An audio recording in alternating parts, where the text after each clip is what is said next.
Hello friends, नमस्कार। मैं आपका दोस्त धर्म सिंह आपके अपने YouTube चैनल साइंस विद धर्म सिंह में आपका हार्दिक स्वागत करता हूं, अभिनंदन करता हूं। दोस्तों, मैं उम्मीद कर रहा हूं कि आप लोग जब इन टॉपिकों को पढ़ते होंगे बहुलक वाले को, तो आप अपने पेन और कॉपी को साथ लेके बैठते होंगे और नोट्स बना रहे होंगे। पर फिर भी जैसे कि आपके कमेंट्स आ रहे हैं यूट्यूब के ऊपर और मेरे व्हाट्सएप नंबर के ऊपर कि सर इनमें से सवाल कैसे बनते हैं, तो मैं आपको बहुलकीकरण में से जो सवाल बनते हैं केवल उनकी व्याख्या या उनकी बात आपको बता रहा हूं कि कौन कौन से सवाल होते हैं और उनके क्या क्या आंसर होंगे। तो बहुलकीकरण केवल बहुलक बनने की जो क्रिया है उसके सवाल, क्योंकि बाकी के सवालों को आप समझ सकते हैं और आराम से आप सवाल को बना भी सकते हैं, लेकिन यहां से सवाल क्या है, कैसे बनता है, वो देखिए आप। तो अपन बात कर रहे हैं बहुलकीकरण कि एकलक इकाइयां जब मिलकर बड़े अणु का निर्माण करती हैं तो उस क्रिया को हम कहते हैं बहुलकीकरण, और उस बनने वाले बड़े अणु को नाम दिया जाता है बहुलक। अब बात करते हैं बहुलकीकरण की क्रिया होती कितने प्रकार की है। तो बहुलकीकरण की क्रिया जो हमने अभी तक पढ़ी है वो एक क्रिया हमने पढ़ी है योगात्मक बहुलकीकरण, जबकि इसका एक दूसरा भाग भी होता है जो आज के वीडियो में हम पढ़ेंगे, जिसे नाम देते हैं संघनन बहुलकीकरण, कंडेंसर पॉलीमराइजेशन कहा जाता है। अब योगात्मक बहुलकीकरण में से कौन कौन से सवाल हैं, वो सवाल मैंने केवल बोर्ड पे लिखे हैं। तो सबसे पहला योगात्मक बहुलकीकरण जो है उसको हम दो भागों में बांटते हैं। उसका एक पार्ट होता है मुक्त मूलक योगात्मक और दूसरा होता है आयनिक योगात्मक। यानी कि बहुलकीकरण में प्रथम जो क्रिया होती है बहुलकीकरण की वो है योगात्मक बहुलकीकरण, और उसके दो प्रकार होते हैं। फर्स्ट है मुक्त मूलक योगात्मक बहुलकीकरण और इसका दूसरा है आयनिक योगात्मक बहुलकीकरण। फ्री रेडिकल्स एडिशन पॉलीमराइजेशन और ये है आयनिक एडिशन पॉलीमराइजेशन। मुक्त मूलक इसके अंतर्गत पढ़ा था कि मुक्त मूलक जो क्रिया होती है ये 3 स्टेप में होती है: श्रृंखला प्रारंभ पद, श्रृंखला संचरण पद और श्रृंखला समाप्ति पद। इसका पहला जो पद है वो याद रखना कि मुक्त मूलक जो क्रिया है, सवाल यहीं से बनता है, मुक्त मूलक क्रिया किसकी उपस्थिति में होती है। तो मुक्त मूलक क्रियाविधि को प्रारंभ करने वाले जो हैं वो हैं या तो परोक्साइड या फिर होते हैं परऑक्सी अम्ल। परोक्साइड के लिए मैंने आपको सूत्र बताया था, परोक्साइड का सूत्र होता है इस प्रकार का, तो इसे कहते हैं परोक्साइड या फिर कहा जाता है इसे परऑक्सी अम्ल कहा जाता है। तो योगात्मक में पहला सवाल जो मुक्त मूलक योगात्मक है, इसमें से पहला सवाल जो बनता है वो यही है, मुक्त मूलक क्रिया जो है ये किसकी उपस्थिति में होती है। तो इस क्रिया की उपस्थिति कौन होता है, परोक्साइड या परऑक्सी अम्ल। इस श्रृंखला का संचरण पद जिसके अंतर्गत मुक्त मूलक जुड़ता जाता है एकलक इकाइयों के साथ और श्रृंखला लंबी होती चली जाती है। यहाँ कंपटीशन के लायक कोई भी सवाल नहीं बनता है, यानी कि प्रतियोगी परीक्षा के अनुसार यहाँ कोई सवाल नहीं है। फिर बात करते हैं कि इसकी श्रृंखला समाप्ति पद जो है, और श्रृंखला समाप्ति पद में मैंने आपको बताया था कि दो मुक्त मूलक परस्पर जुड़ जाते हैं और एक बहुलक का निर्माण हो जाता है। तो प्रतियोगी परीक्षा के अनुसार यहां से भी कोई सवाल नहीं बनता है। अब हम बात करते हैं दूसरी की, जिसका नाम है आयनिक योगात्मक बहुलकीकरण, और ये क्रिया भी दो प्रकार से होती है। दोनों ही प्रकार हमने पढ़े हैं। पहला होता है धनायनी योगात्मक बहुलकीकरण और दूसरा होता है ऋणायनी योगात्मक बहुलकीकरण। इसके अंतर्गत भी 3 स्टेप थे: श्रृंखला प्रारंभ पद, श्रृंखला संचरण पद और श्रृंखला समाप्ति पद। सवाल कहां से बनते हैं और क्या सवाल है, इसके 3 पदों में से सबसे पहला सवाल कि श्रृंखला किस उत्प्रेरक की उपस्थिति में होती है या इस क्रिया को कौन सा उत्प्रेरक उत्प्रेरित करता है। तो याद रखना यहाँ उत्प्रेरक का जो काम करते हैं वो कौन होते हैं, या तो लुईस अम्ल होंगे, अन्यथा कोई भी प्रोटॉन दाता समूह हो सकता है, क्योंकि लुईस अम्ल भी प्रोटॉन त्यागते हैं, तो लुईस अम्लों का उपयोग भी हम यहाँ कर सकते हैं, या फिर किसका उपयोग करेंगे, प्रोटॉन का या कोई भी प्रोटॉन दाता का। तो पहला सवाल बनता है धनायनी योगात्मक उत्प्रेरक अभिक्रिया, धनायनी योगात्मक बहुलकीकरण अभिक्रिया किसके द्वारा उत्प्रेरित होती है। तो इसको उत्प्रेरित करने वाले कौन है, लुईस अम्ल या फिर इनको क्या कहते हैं, प्रोटॉन। एक और भी सवाल यहां से बनता है कि धनायनी योगात्मक के अंतर्गत जो हम एकलक इकाइयां काम में लेते हैं उन एकलक इकाइयों को हमने इस प्रकार से लिखा था, CH2 डबल बॉन्ड CHX, जिसको हम विनाइल या वाइनिल इकाइयां भी बोलते हैं। सवाल यहां से पूछता है कि यहां काम आने वाली एकलक इकाइयां जो हैं उनमें ये X जो समूह होता है ये किसको दर्शाता है? तो X समूह किसको दर्शाने के लिए काम लिया जाता है? इलेक्ट्रॉन दाता समूह के लिए। याद रखना, धनायनी योगात्मक अभिक्रिया में जो भी वाइनिल एकलक इकाइयां उपयोग होती हैं उनके अंतर्गत जो समूह जुड़ा हुआ होगा, X जो समूह कहलाएगा, वो X समूह किसके लिए प्रयोग होता है? इलेक्ट्रॉन दाता समूह के लिए प्रयोग होता है। उसके बाद इसका तीसरा जो पद आता था श्रृंखला समाप्ति पद, तो ये श्रृंखला समाप्ति किसके द्वारा होती है? तो वहां पर भी एक सवाल है, किसके द्वारा होती है? किसी नाभिक स्नेही के द्वारा। तो तीन है, तीन में से तीन प्रकार के सवाल। धनायनी किसके द्वारा उत्प्रेरित होती है? पहला क्वेश्चन। और किसके द्वारा होती है? लुईस अम्ल या प्रोटॉन के द्वारा। यहाँ वाइनिल इकाइयां या एकलक इकाइयां जो उपयोग में होती हैं उनमें X समूह किसको प्रदर्शित करता है? तो किसके लिए उपयोग होता है? वो इलेक्ट्रॉन दाता समूह के लिए। श्रृंखला समाप्ति किसके द्वारा होती है? तो श्रृंखला समाप्ति किसके द्वारा होती है? किसी भी नाभिक स्नेही के द्वारा होती है। उसके बाद आती है ऋणायनी योगात्मक बहुलकीकरण। इसके अंतर्गत भी तीन पद थे, श्रृंखला प्रारंभ पद, श्रृंखला संचरण पद, श्रृंखला समाप्ति पद। सेम सवाल है, यह क्रिया किसके द्वारा उत्प्रेरित होती है?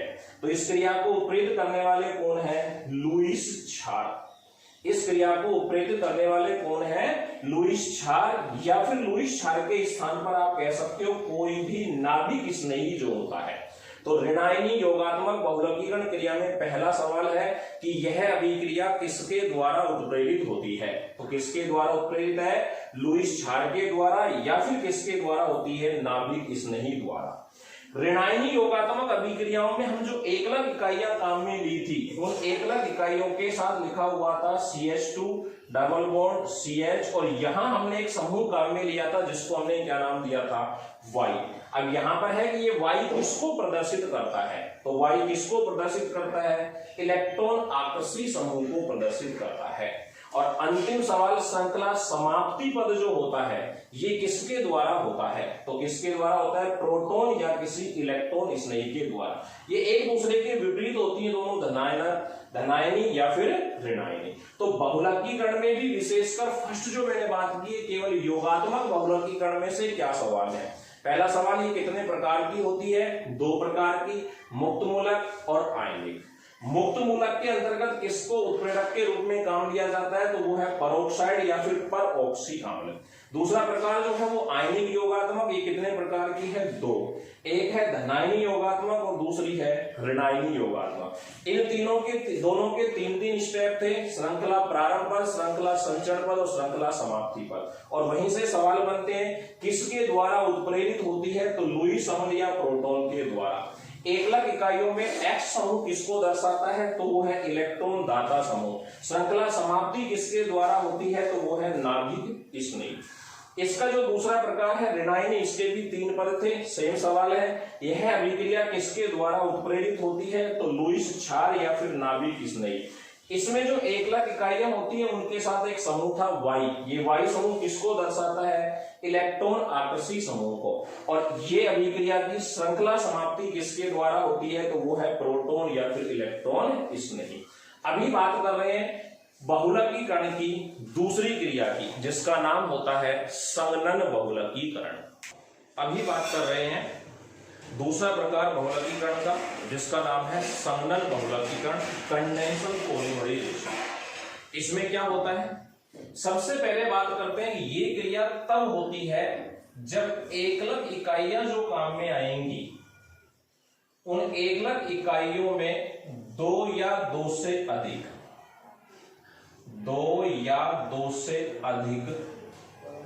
क्रियात्मक समूह होते हैं। दो या दो से अधिक फंक्शनल ग्रुप पाए जाएं तब कौन सी क्रिया के द्वारा बहुलक निर्माण होता है? संघनन बहुलकीकरण के द्वारा। यानी कि जब एकलक इकाइयों में दो या दो से अधिक क्रियात्मक समूह उपस्थित होते हैं तो बहुलक निर्माण की जो क्रिया है वो कौन सी क्रिया कहलाती है? संघनन बहुलकीकरण। इस संघनन बहुलकीकरण को हम एक और भी नाम देते हैं, बहुत ही इंपॉर्टेंट नाम है। इसे नाम दिया जाता है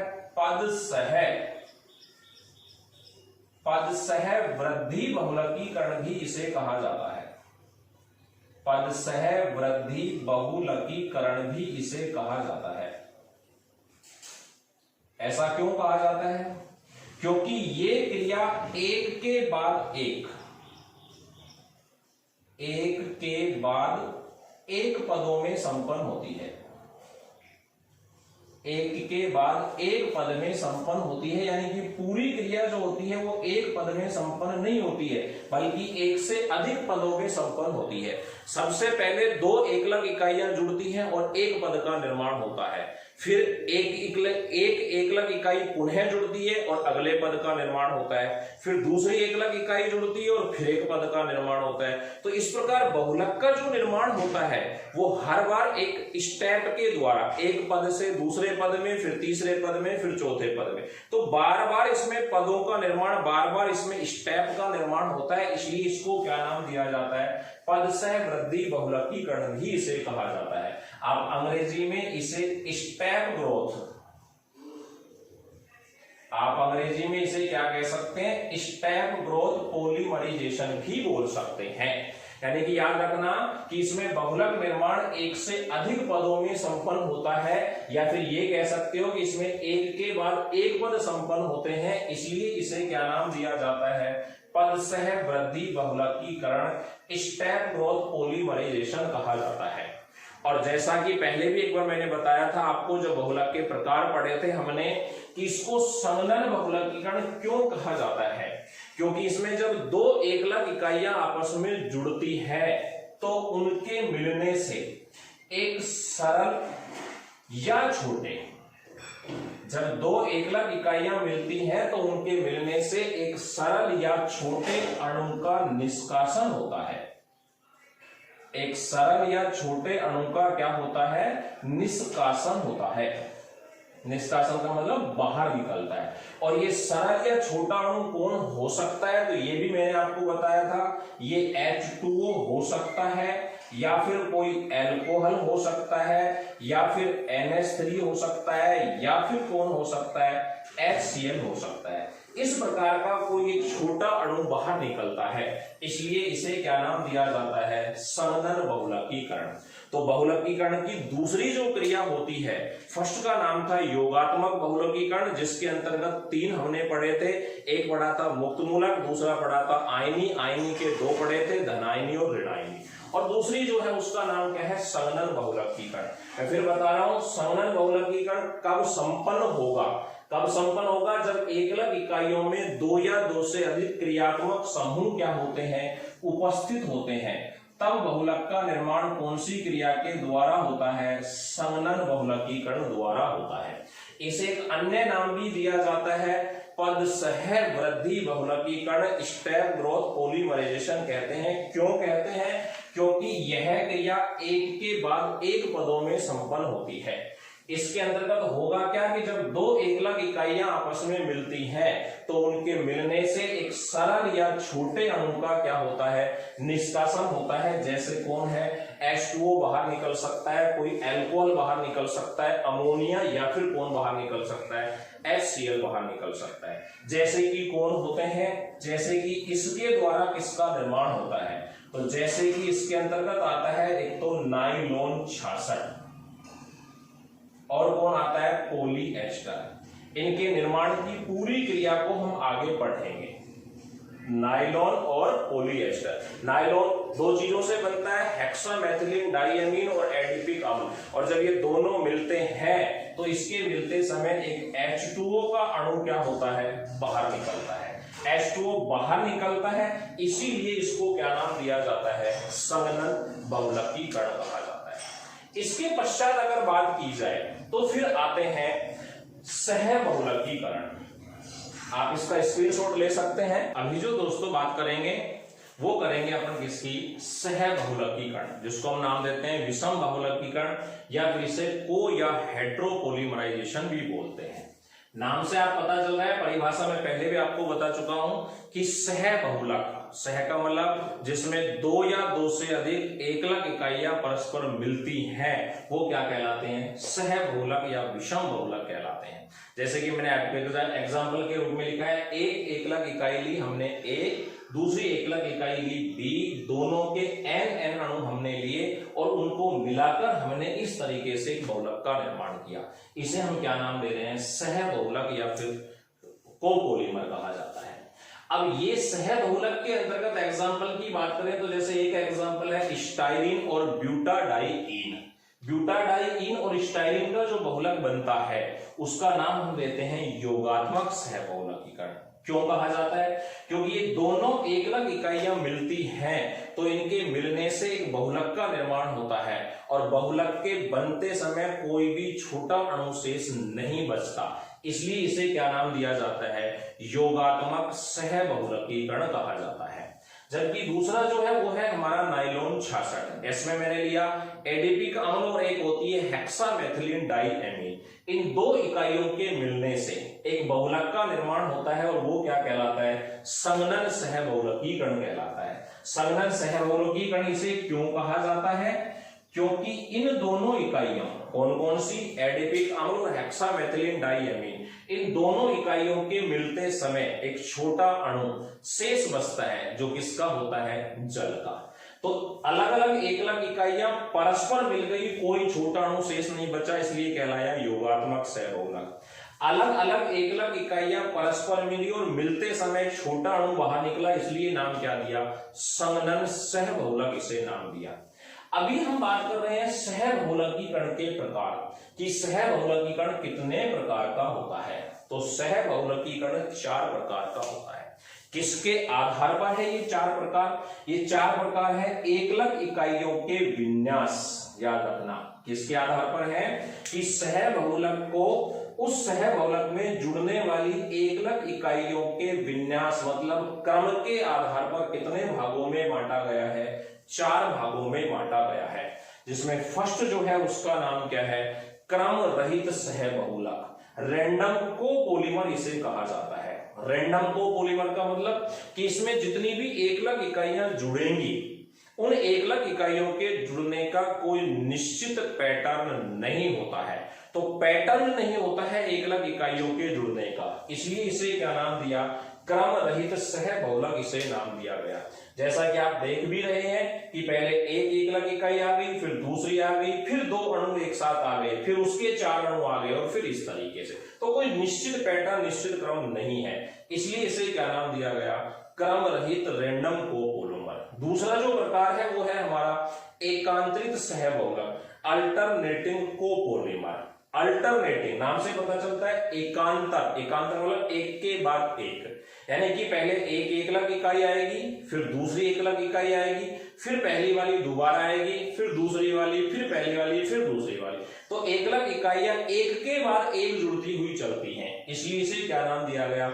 एकांतरित सहबहुलक। जैसे कि मैंने दर्शा भी रखा है, पहले ए, फिर दूसरी, फिर पहली, फिर दूसरी, फिर पहली, फिर दूसरी।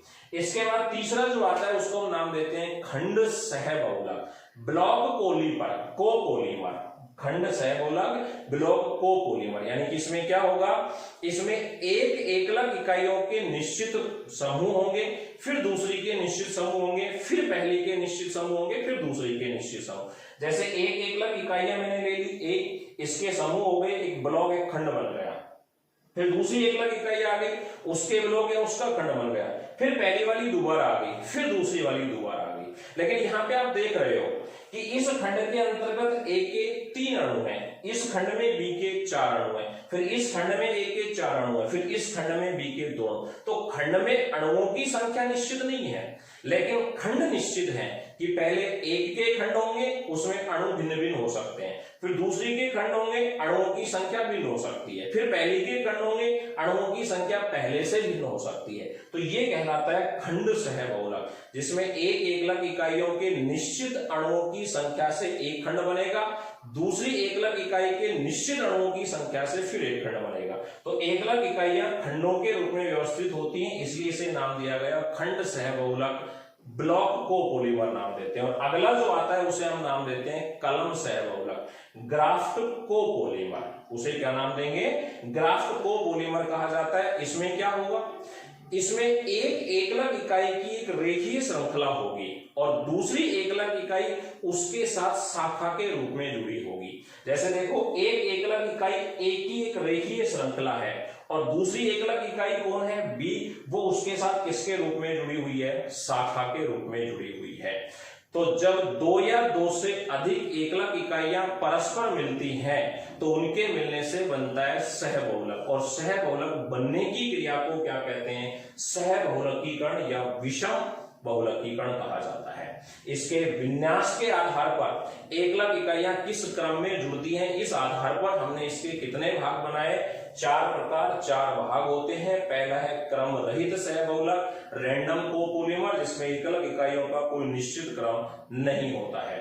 दूसरा है एकांतरित अल्टरनेटिंग कोपॉलीमर, जिसमें एकलक इकाइयां एक के बाद एक निश्चित क्रम में जुड़ी होती है। तीसरा है खंड सहबहुलक, ब्लॉक कोपॉलीमर, जिसमें एक एकलक इकाइयों के निश्चित क्रम समूह होंगे, फिर दूसरी एकलक इकाइयों के समूह, फिर पहली एकलक इकाई, फिर दूसरी एकलक इकाई के समूह। और अगला जो आता है वो है कलम सहबहुलक, ग्राफ्ट कोपॉलीमर। इसमें एक एकलक इकाई की रेखीय श्रृंखला होगी और दूसरी एकलक इकाई उसके साथ शाखाओं के रूप में जुड़ी होती है। तो ये बात की हमने बहुलकीकरण। तो दोस्तों, अभी तक के जो पॉलीमर के वीडियो हमने देखे हैं उनके अंतर्गत हमने पढ़ा है कि बहुलक को कितने भागों में विभाजित किया गया है और बहुलक का निर्माण किस प्रकार से होता है। अभी आगे के वीडियो में हम बात करेंगे कि कौन कौन से प्रमुख बहुलक होते हैं, वो बहुलक किन एकलक इकाइयों के मिलने से बने होते हैं, उनका निर्माण किस प्रकार से होता है और उनके उपयोग क्या क्या होते हैं, अभी नेक्स्ट वीडियो में हम देखेंगे। एक बात याद रखना, आप सभी प्रतियोगी परीक्षाओं के विद्यार्थी इन वीडियो को देख रहे होंगे, लेकिन अभी तक में बात की जाए तो क्लासिफिकेशन हमने पढ़ा जो किसी भी कॉम्पिटिटिव एग्जाम में पूछ सकता है आपसे, तो वो सभी के लिए उपयोगी है। लेकिन बहुलक निर्माण की क्रिया जो हमने पढ़ी, पॉलीमराइजेशन जो हमने पढ़ा, इसका मैकेनिज्म जो हमने पढ़ा, ये केवल उन विद्यार्थियों के लिए उपयोगी है जो रीट लेवल 2 साइंस विषय से कॉम्पिटिटिव एग्जाम में उपस्थित होंगे। आगे के वीडियो आप कंटिन्यू देखते रहें। मैं पहले भी आपको कह रहा हूं, वीडियो को देखते समय आप नोट्स बनाएं, पेन और रजिस्टर आप अपना साथ में लेके बैठ सकते हैं। जय हिंद, जय भारत, नमस्कार।